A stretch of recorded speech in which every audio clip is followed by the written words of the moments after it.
जो टॉपिक हमने पढ़ा था अभी उससे आगे पढ़ना है। कल हमने व्हाट इज सेंटेंस की डेफिनेशन पढ़ी थी, अब हम पढ़ने जा रहे हैं पार्ट्स ऑफ सेंटेंस। तो पार्ट्स ऑफ सेंटेंस मैंने ऑलरेडी लिख दिया बोर्ड पे, आप देख सकते हैं। There are two parts of sentence, subject और प्रेडिकेट। तो सब्जेक्ट और प्रेडिकेट दो सेंटेंस के हिस्से हैं जो बताए जाते हैं, और मैं अलग अलग से इनको डिफाइन करके बताता हूँ और आपको इजीली समझाता हूँ कि प्रेडिकेट को फाइंड करने का कितना आसान तरीका है। ठीक है, तो पहले तो सब्जेक्ट है। Subject, the doer of any action in the sentence is called subject. तो किसी भी काम करने वाले को हम सब्जेक्ट बोलते हैं। तो कोई भी काम करने वाला मोस्टली आप उसको बोल सकते हैं कि वो लिविंग हो सकता है। जैसे कि मैंने कुछ लिख दिए हैं, ये कुछ प्रोनाउंस हैं यहाँ तक, I, we, you, they, he, she, it, ये सारे प्रोनाउन हैं, ये भी सब्जेक्ट के तौर पर इस्तेमाल होते हैं। और उसके अलावा ये कुछ नाउन्स हैं, ये तो मैंने 2-3 लिख दिए हैं, पर इसके अलावा कोई भी और नाउन हो जो लिविंग हो तो वो एज अ सब्जेक्ट यूज हो सकते हैं। और फर्दर प्रेडिकेट है।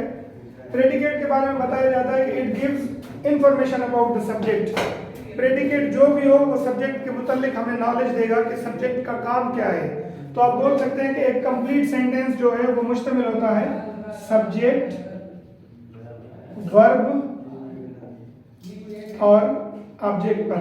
जैसा कि हमने ऊपर मेंशन कर दिया है कि there are two parts of sentence, तो आप बोल सकते हैं अगर ये कंप्लीट फिक्रा बनाता है तो अगर हम इसको बीच में ब्रेक करेंगे तो ये सब्जेक्ट और इन दोनों को प्रेडिकेट कंसीडर किया जाएगा। ठीक है, अब वर्ब और ऑब्जेक्ट ये दो प्रेडिकेट के हिस्से होंगे।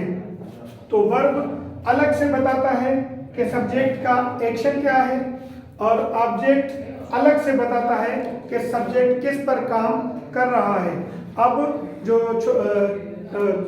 6ठी, 7वीं, 8वीं क्लास के बच्चे हैं उनके लिए थोड़ा ये मसला होता है कि अगर फिक्रा उर्दू में या सिंधी में मिला हुआ हो तो उसमें से हम वर्ब और ऑब्जेक्ट कैसे फाइंड करें। मैं आप लोगों को एक मिसाल देता हूं। अगर एक फिक्रा हम लिख देते हैं कुछ इस तरीके से, असलम दोस्तों के साथ खाना खाता है। मैंने फिक्रे को थोड़ा बढ़ाया इस वजह से कि इसमें 3 चीजें डाली हैं, सब्जेक्ट, वर्ब, ऑब्जेक्ट डाली है और एक्सटेंशन भी डाल दी है।